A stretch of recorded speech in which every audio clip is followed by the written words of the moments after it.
Тая картина е правила доста време и все нещо има, което да има нужда или което да ми казва промени ме. И сега се захващам с ето тези акрилни боички да я допроменя, отново да я променя.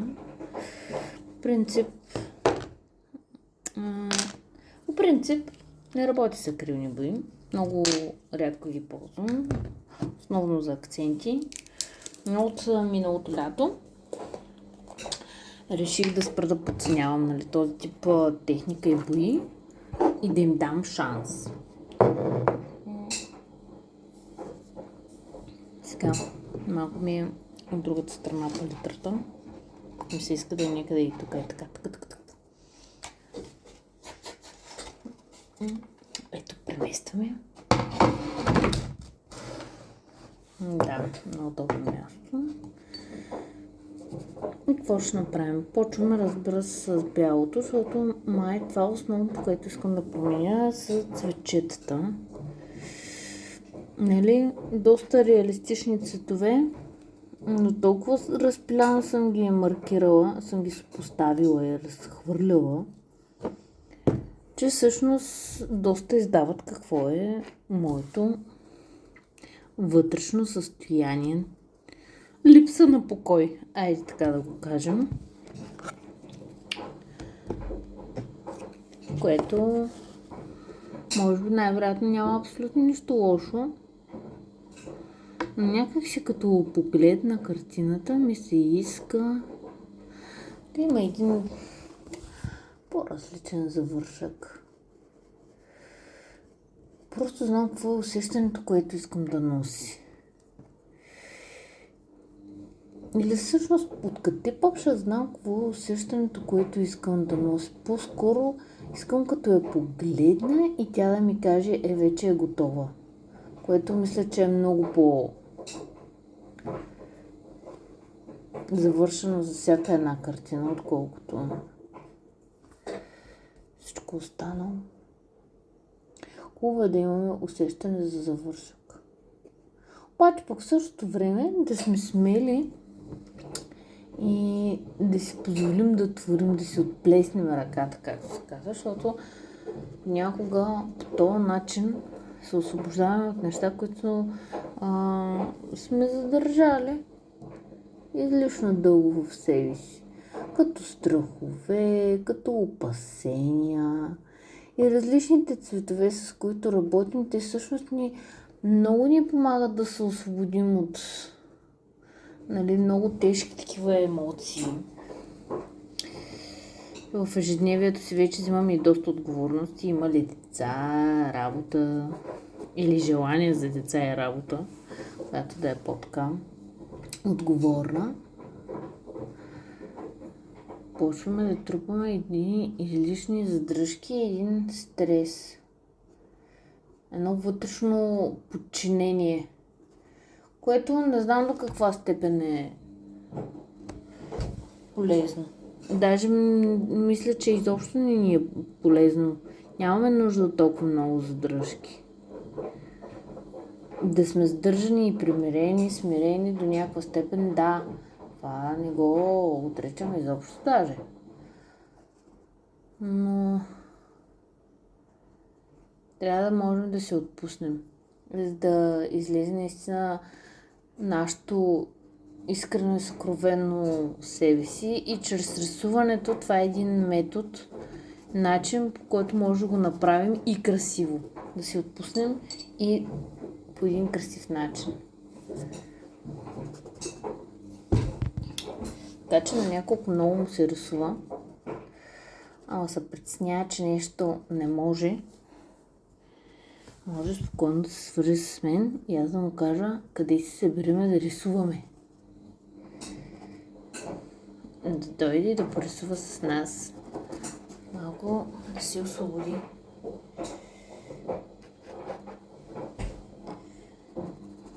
Да освободи натрупания стрес и цветовете вътре в себе си. Ето, примерно, моето смело решение за този момент, че ето това разливане. И това ми идва сега на този момент. Не по-рано, точно сега ми идва. Ето това разливане. Мисля, че обаче трябва... Оп! О, не! Топнах си чашата на печицата. Ах, колко ли пъти съм го правила, хиляди. Не съм да видя и това, помня, че ми се искаше тук е тази основичка да я побелим. Понеже не може да ми изкочи вазичката. Много ми се искаше малко да си личи, че имаме тук едно стъклено съдче до някъде с водичка. Хубавото на този тип бои, между другото което успях да оценя, е, че имат това акварелно движение. Това водното разливане, като при акварелните бои. Което на мен лично много ме харесва, защото аз ги харесвам. Акварелните боички. И мисля, че те са доста сложна техника и са доста подценявани. Нали, като кажа, водни боички, бебешка работа. Няма такова нещо изобщо. Едни от най-големите картини, шедьовъри, които са, нали, за мен, изобщо не говоря в световен мащаб или като нещо различно, с акварелни. Просто така са поднесени светосенките, усещането просто за форма е съвсем различно.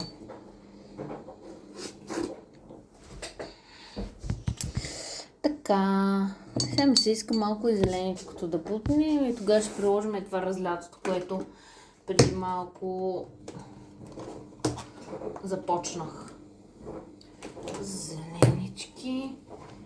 Имам няколко зеленички. Аз обичам да си миксирам цветовете, затова нямам кой знае някакво разнообразие от хиляди тубички с цветове.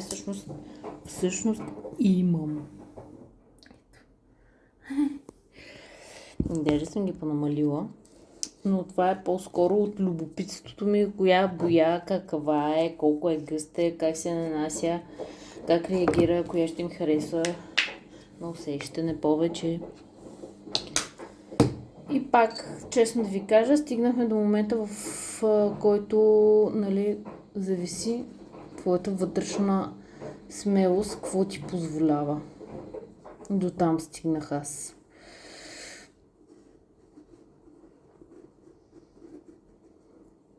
Това е листенцето. Едно листенце.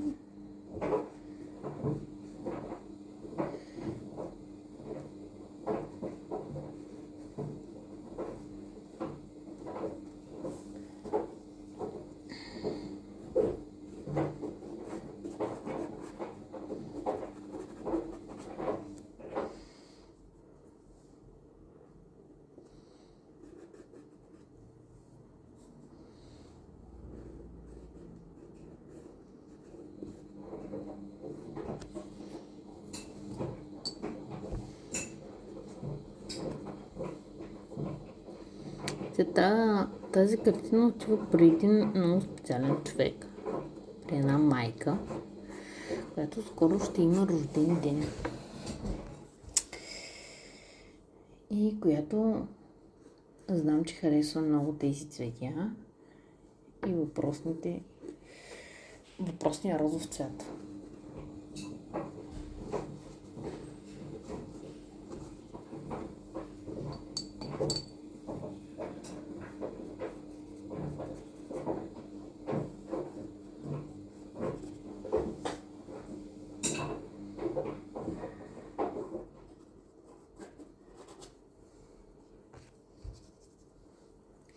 Много е важно една картина къде също ще се позиционира.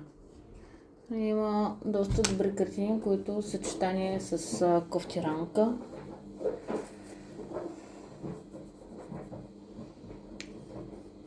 И на кофти позиция в дома. Изчезват просто.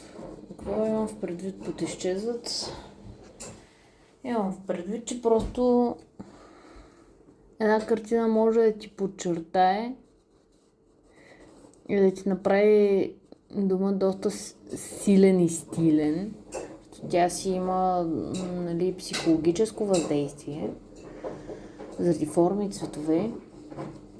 И в същото време въпросната картина може да изчезне, ако ни е мястото там.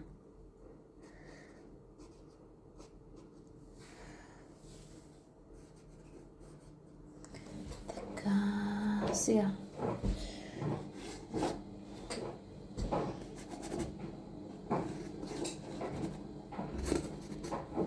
Почваме ли да разливаме? Готови ли сме? Оп. Да, добре. Окей.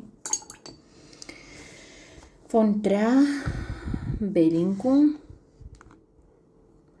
Ето го, бялото. Водичка. Оп, червеничко. Правим си розовко.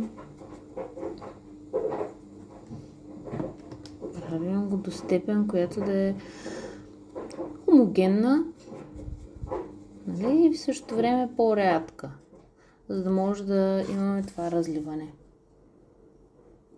Ето.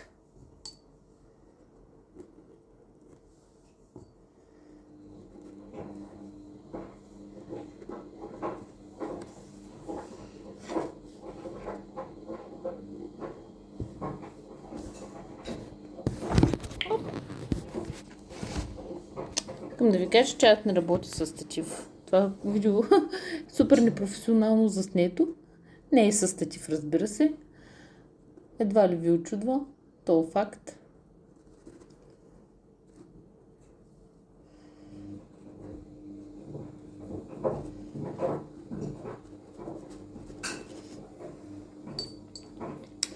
Сега да поразлеем от розовата магийка.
Така, сега понеже нямаме само бяло, бледо-розово, имаме и един друг цвят, който аз много харесвам.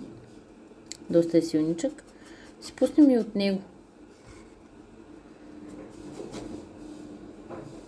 Я да видим откъде може да тръгне той. От ето, примерно тук.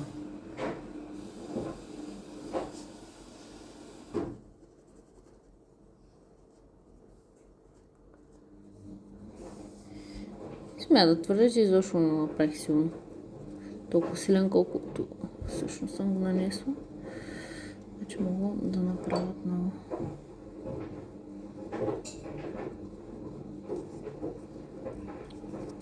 Силата. Цветовете. Тяхната сила.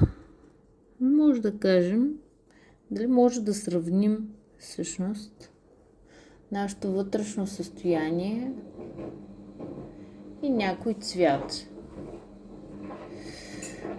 Много хора избягват черното, защото е мрачен цвят. Други пък го избират, защото е супер стилен. Аз нямам предпочитания в различните... Не, че нямам предпочитания, напротив, имам доста така отчетливи предпочитания. Просто в различните етапи от живота имам различни предпочитания. И примерно, когато аз носех черно, го възприемах като цвета, един от най-богатите цветове. Какво имам в предвид, нали, като богати? Имам в предвид, че в черното се съдържа и лилаво, и синьо, и зелено, и жълто. И това го прави така доста богат цвят. И затова аз никога не съм намерила черното като мрачен или скучен цвят. Моята нагласа към него е доста по-различна. И сега съм пък в период, в който нямам почти никакви черни дрехи, не нося черно. Даже нямам черни обувки, което също ме кара да се чувствам добре.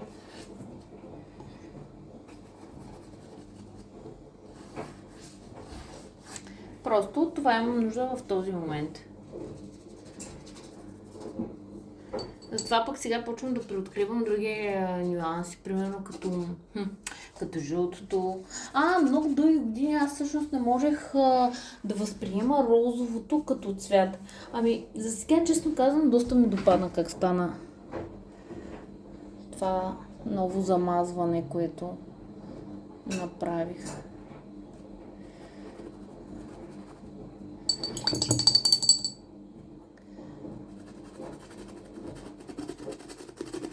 Така си слагам малко тончета. Нека да оставим така този път, за да видим дали ще съм доволна. Скоро до няколко дена ще разберем дали ще променяме пак.